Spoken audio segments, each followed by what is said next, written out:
नमस्कार दोस्तों, आप सभी का स्वागत है आपके अपने YouTube channel Ashok Chawla education पर।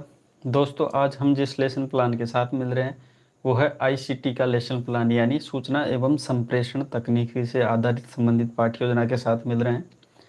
देखिए, जिसका प्रकरण टॉपिक या शीर्षक आप जो भी कह सकते हो वो है शिक्षा में इंटरनेट का उपयोग। ठीक है, शिक्षा में इंटरनेट का क्या उपयोग है, यानी आईसीटी के अंतर्गत शिक्षा में इंटरनेट की कैसी क्या उपयोगिता है, उससे संबंधित आज इस पाठ्य योजना में हम संपूर्ण चर्चा करने वाले हैं। ठीक है, तो आप विशेष एक बात ये ध्यान रखें। ठीक है, एक बच्चे ने देखिए कल एक कमेंट किया था, शायद अभी दोपहर के बाद में कमेंट किया था, वो उसको अर्जेंट में कुछ पाठ्य योजना चाहिए थी। तो उसने क्या है कि समय का तो इतना ध्यान नहीं दिया, विषय वस्तु भेजी नहीं, मतलब डायरेक्ट बोल रहा है कि मेरे को सर थोड़ी देर बाद में ये लेसन प्लान चाहिए। तो ऐसा नहीं होता है। ठीक है, मैं भी अपने समय के अकॉर्डिंग करता हूँ, चलो कोई बात नहीं, ठीक है, आपका ट्रस्ट है इस वजह से आपने मेरे को बोल दिया।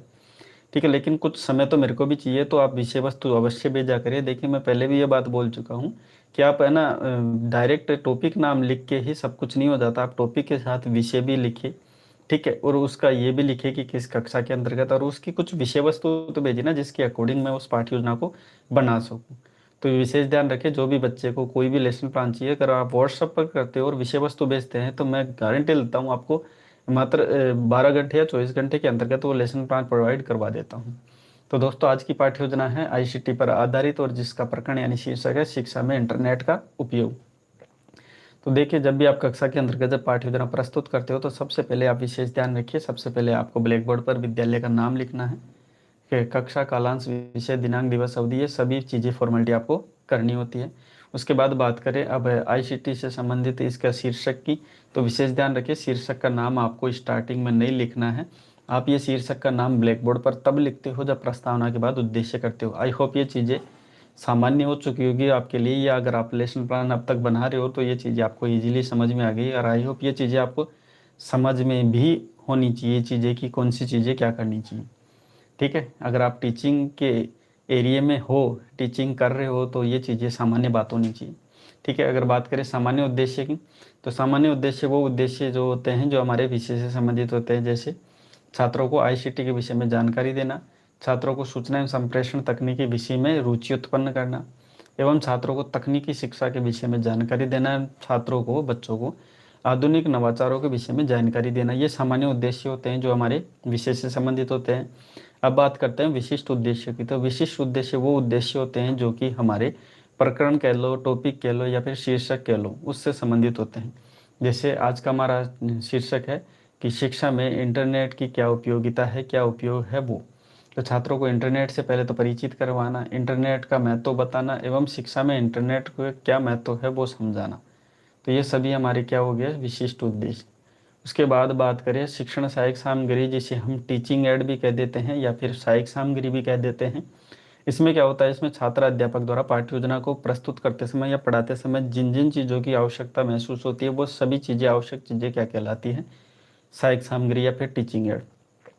नाम देख लीजिए, देखिए श्यामपट्ट हो गया, चौक हो गया, डस्टर हो गया, लपेट फलक हो गया, इसमें चित्र चार्ट वगैरह आप अपने अकॉर्डिंग इसमें अगर आप प्रयोग करते हो तो आप लिख सकते हो।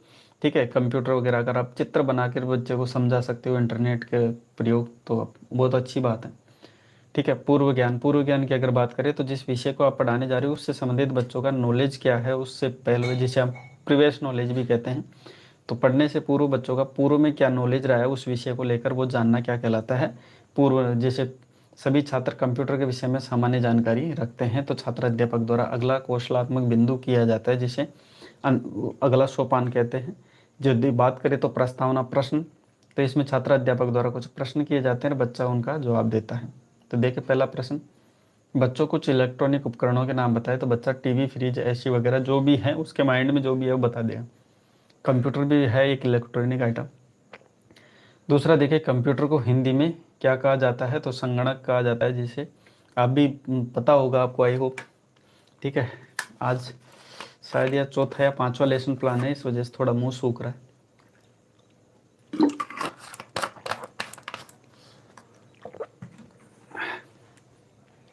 तीसरा प्रश्न देखिए, कंप्यूटर का संचालन एवं प्रबंधन, जिसे मैनेजमेंट कहते हैं, वो किसके द्वारा होता है, तो आई होप आप समझते हो। इंटरनेट के माध्यम से ही सब कुछ हो पाता है आजकल। शिक्षा में इंटरनेट का उपयोग बताइए। तो बच्चा जितना जानता है, ऐसा नहीं है कि बच्चा मौन रहेगा। देखिए, मैंने बहुत से यूट्यूबरों को देखा है जो लेसन प्लान बनाते समय इस बात को बच्चों को ये बताते हो कि यहाँ पे बच्चे क्या है, यहाँ पे ये गलती करते हैं कि बच्चा मौन कर देते हो बच्चों को। तो विशेष ध्यान रखिए ये चीज़ें कि बच्चा मौन कभी नहीं रहता, क्योंकि आज की शिक्षा प्रणाली है वो बाल केंद्रित शिक्षा प्रणाली, चाइल्ड सेंटर्ड एजुकेशन है। तो बच्चा इसमें शांत कभी नहीं रहता। बच्चे, आपने पहले ही कह दिया कि बच्चा प्रवेश नॉलेज रखता है, पूर्व ज्ञान रखता है, तो ऐसा थोड़ी ना बच्चा शांत रहेगा। बच्चा शांत रह ही नहीं सकता। बच्चे को प्रवेश नॉलेज है तो प्रवेश नॉलेज के आधार पर कुछ तो बताएगा ना। तो यहाँ पे मैंने इसीलिए लिखा है संभावित उत्तर, यानी बच्चा जितना जानता है इस विषय से संबंधित उतना संभावित उत्तर देता है। जहाँ पे बच्चा समस्यात्मक हो जाता है वहाँ पे छात्र अध्यापक द्वारा उद्देश्य कथन किया जाता है। ठीक है, उद्देश्य कथन में छात्र अध्यापक अपनी विषय वस्तु रखता है कि शिक्षा में इंटरनेट का उपयोग के विषय में आज विस्तार से अध्ययन करेंगे। ऐसा कहते हुए छात्र अध्यापक आगे बढ़ जाता है और अगला बिंदु जो कि प्रस्तावना प्रस्तुतिकरण होता है, जिसमें छात्र अध्यापक यहाँ पे विषय वस्तु बताता है। जैसे शिक्षा में इंटरनेट द्वारा शिक्षा में गुणवत्ता के सुधार के साथ साथ कक्षाओं के लिए श्रेष्ठ व अत्यधिक शैक्षणिक सामग्री की उपलब्धता व सुनिश्चित हो रही है। विशेषता की अगर बात करें तो छात्र अध्यापक इसमें विशेषताओं के बारे में बताता है कि इंटरनेट के माध्यम से मल्टीमीडिया संबंधित कार्यक्रम भी प्रस्तुत किए जा सकते हैं। बड़ी मात्रा में आंकड़ों को खोजने में सहायता भी होती है। छात्र कथन में यहाँ पे छात्र अध्यापक ध्यान से जो भी पढ़ाता है उसको छात्र ध्यान से सुनता है और मुख्य बिंदु होता है वो लिखता रहता है। अगला देखिए, यहाँ पे मैंने अगला बिंदु भी तीसरा टॉपिक बना रखा है, वो है श्याम पटकारी। यहाँ पे छात्र अध्यापक अपने ब्लैक बोर्ड पर अगर कोई मुख्य बातें होती है तो ब्लैक बोर्ड पर पीछे लिखता रहता है। ठीक है, उसके बाद बढ़ते हैं लाभ के बारे में कि इंटरनेट के क्या लाभ हैं। तो इंटरनेट के अन्य कई लाभ हैं, उनके बारे में देखिए। ऑनलाइन रीडिंग होता है, बुक्स देखना होता है, ई बैंकिंग होता है, ऑनलाइन बैंकिंग होता है, ऑनलाइन रजिस्ट्रेशन होता है, ऑनलाइन स्टडी होती है, online exam, social networking, email, ये सभी इंटरनेट के लाभ हैं जिनके माध्यम से ये सभी चीज़ों का प्रयोग करें। अब कहाँ पे कुछ लाभ है तो वहाँ पे कुछ हानियाँ भी ज़रूर देखने को मिलती है। तो समय की बर्बादी इंटरनेट के माध्यम से होती है।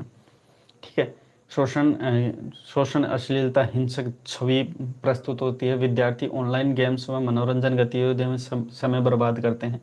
शारीरिक एवं मानसिक विकास में भी कमी होती है। आप जानते हो कि कई गेम्स हम बाहर खेलते हैं तो वो हमारा विकसित होता है, मानसिक एवं शारीरिक विकास भी विकसित होता है। लेकिन हम मोबाइल के अंतर्गत कुछ गेम्स या मनोरंजन के कुछ साधन देखते हैं तो वहाँ पर हमारा शारीरिक एवं मानसिक विकास थोड़ा रुक जाता है, आंखों में कमजोरी हो जाती है। इंटरनेट का ज़्यादा प्रयोग करने से क्या है कि डिस्प्ले हम देखते हैं तो वहाँ पे दिक्कत हो जाती है। उसके बाद नेटवर्क की बात करें तो इंटरनेट से संबंधित कुछ नेटवर्क हम देख लेते हैं, जहाँ पे 3 प्रकार के नेटवर्क, लैन, मैन एंड वैन। लोकल एरिया नेटवर्क, ठीक है, metropolitan area network and wild area network.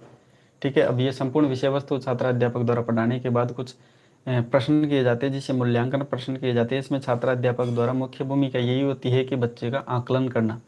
तो इसमें पहला प्रश्न देखिए, बड़ी मात्रा में आंकड़ों के किसके माध्यम से खोजा जाता है? तो इंटरनेट के माध्यम से। शिक्षा में गुणवत्ता का सुधार लाया जा सकता है तो इंटरनेट के द्वारा।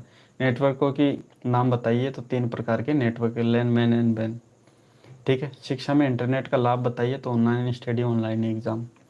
ठीक है, आप चाहो तो और भी लिख सकते हो, कोई दिक्कत नहीं, इसमें कोई रोक टोक नहीं होती। यहाँ पे बच्चा उत्तर दे रहा है, आप नहीं, ये तो मैंने दिखाने के लिए बताया गया। शिक्षा में इंटरनेट में होने वाली कुछ हानियाँ के बारे में, जिस समय की बर्बादी, शारीरिक और मानसिक विकास का रुक जाना या कम हो जाना। उसके बाद छात्र अध्यापक द्वारा अंतिम रूप से या अंतिम सोपान के रूप में गृह कार्य बच्चों को दिया जाता है। इसमें प्रश्न रखने का मुख्य उद्देश्य ये होता है कि बच्चे का संपूर्ण विषय वस्तु जो पढ़ा है उसके आधार पर दिया जाता है, और संपूर्ण विषय वस्तु अब तक जो पढ़ी है बच्चे के द्वारा उसका रिवीजन बच्चा अच्छे से कर पाए, ऐसा प्रश्न इसमें रखा जाता है। तो शिक्षा में इंटरनेट का क्या महत्व है बताइए, तो बच्चा इसमें जो भी महत्व है अपने अकॉर्डिंग इसमें लिख करके लेते आ। तो दोस्तों, ये थी आज की पाठ्य योजना, जो कि शिक्षा में इंटरनेट का महत्व, जो ICT आधारित पाठ्य योजना थी। किसी बच्चे को अन्य कोई पाठ्य योजना चाहिए तो ये हमारे व्हाट्सअप नंबर है, यहाँ पे आप व्हाट्सअप कर सकते हो। और विषय वस्तु अगर साथ में बेचते हो तो जल्दी से जल्दी वो लेसन प्लान हमारे चैनल अशोक चावला एजुकेशन के माध्यम से प्रोवाइड करवा दिया जाता है। तो दोस्तों, आज के लिए इतना ही, मिलते हैं नेक्स्ट वीडियो में ऐसी ही नई रोचक पाठ्य योजना के साथ। वीडियो देखने के लिए आपका बहुत बहुत धन्यवाद।